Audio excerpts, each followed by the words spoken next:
بسم اللہ الرحمن الرحیم۔ حضرت ابو بکر صدیق رضی اللہ عنہ سے روایت ہے کہ ہجرت کے موقع پر سراقہ بن مالک نے ہمارا پیچھا کیا۔ میں نے اسے قریب آتا ہوا دیکھ کر عرض کی کہ اے اللہ کے رسول، ہم کو تو اب ایک شخص نے پکڑ ہی لیا۔ آپ صلی اللہ علیہ وسلم نے فرمایا، غمگین نہ ہو، کوئی فکر نہ کر، خدا ہمارے ساتھ ہے۔ پھر آپ صلی اللہ علیہ وسلم نے سراقہ کے لیے بد دعا فرمائے، جس کا اثر یہ ہوا کہ اس کا گھوڑا پیٹ تک زمین میں دھنس گیا۔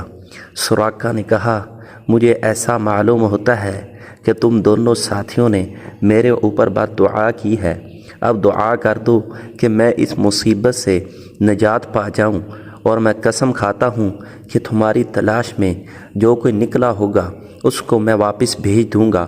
آپ صلی اللہ علیہ وسلم نے اس کے لیے دعا فرمائی تو اس کو نجات ملی۔ اس کے بعد سراقہ سے جو کوئی ملتا تو اس سے کہتا کہ اس طرح محمد اور اس کے ساتھی نہیں ہیں۔ آپ صلی اللہ علیہ وسلم کا یہ معجزہ حضرت موسیٰ علیہ السلام کے اس معجزے سے ملتا ہے جس سے قارون کو زمین میں دھنسا دیا گیا تھا۔ بیضاوی وغیرہ میں ہے، حضرت موسیٰ علیہ السلام کے معجزے کا واقعہ یوں ہے کہ قارون حضرت موسیٰ علیہ السلام کو بہت تکلیف دیا کرتا تھا، لیکن چونکہ قارون حضرت موسیٰ علیہ السلام کا چچا زاد بھائی تھا، اس لیے آپ نے درگزر فرمایا۔ جب مال پر زکوٰۃ کا حکم نازل ہوا تو اس وقت موسیٰ علیہ السلام نے قارون سے مطالبہ کیا تو 1000 درہم میں سے 1 ہی درہم زکوٰۃ ادا کر دیا کر۔ اس نے حساب لگایا تو اس حساب سے بھی بہت سارا مال نکلتا تھا جو زکوٰۃ میں ادا کرنا پڑتا تھا۔ پس قارون نے ترکیب سوچی کہ موسیٰ کو بنی اسرائیل میں تہمت لگا کر مجرم ثابت کر دے تاکہ لوگوں کا عقیدہ ان سے ہٹ جائے۔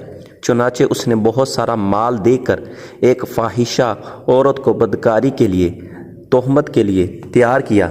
حضرت موسیٰ علیہ السلام عید کے دن خطبے میں وعظ فرما رہے تھے، جس میں چوری پر ہاتھ کاٹنے اور زنا پر کوڑے مارنے اور سنگسار کرنے کی تلقین فرما رہے تھے۔ قارون نے کہا، اگر تم نے ایسا جرم کیا ہو تو تب کیا سزا ہوگی؟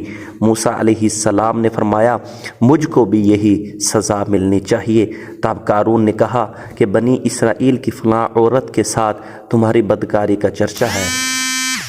آپ علیہ السلام نے اس عورت کو بلوایا اور اس کو خدا کی قسم دے کر پوچھا تو عورت نے صاف صاف بات کہہ دی کہ اے اللہ کے نبی، مجھ کو قارون نے مال دے کر تہمت لگانے پر آمادہ کیا۔ اس کے بعد حضرت موسیٰ علیہ السلام نے خدا سجدہ کر کے قارون کے حق میں بد دعا فرمائی۔ وہی نازل ہوئی کہ موسیٰ علیہ السلام، ہم نے زمین کو تمہارے تابع بنا دیا، جو چاہو حکم کرو، زمین تعمیل کرے گی۔ حضرت موسیٰ علیہ السلام نے فرمایا، اے زمین تو قارون کو پکڑ لے۔ چنانچہ زمین نے گھٹنوں تک قارون کو اپنے اندر لے لیا اور دھنسا دیا۔ پھر آپ نے فرمایا، اے زمین قارون کو پکڑ لے۔ اس پر زمین اس کو کمر تک نگل گئی۔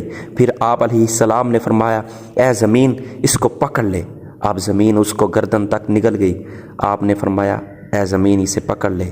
چنانچہ اس وقت زمین نے قارون کو پورے طور پر دھنسا دیا۔ جس وقت زمین نے قارون کو دھنسانا شروع کیا تو وہ برابر عاجزی کرتا رہا، مگر آپ علیہ السلام نے اس پر کچھ رحم نہ کیا۔ اس پر خدا نے بذریعہ وحی فرمایا کہ اے موسیٰ، قارون نے تم سے اتنی عاجزی کی، اگر میرے سامنے ایک بار بھی دعا کرتا تو میں قبول کر لیتا۔ اس کے بعد بنی اسرائیل نے کہنا شروع کر دیا کہ موسیٰ نے قارون کو اس لیے دھنسا دیا تاکہ اس کے مال پر قبضہ کر لیں۔ تب حضرت موسیٰ علیہ السلام نے پھر بد دعا کی تو قارون کا مکان اور اس کا جو مال تھا سارا زمین میں دھنسا دیا گیا۔ سراقہ بن مالک کے حق میں نبی صلی اللہ علیہ وسلم کا معجزہ اس سے ملتا جلتا ہے، لیکن اس میں آپ صلی اللہ علیہ وسلم کی رحمت کی شان نمایاں ہے۔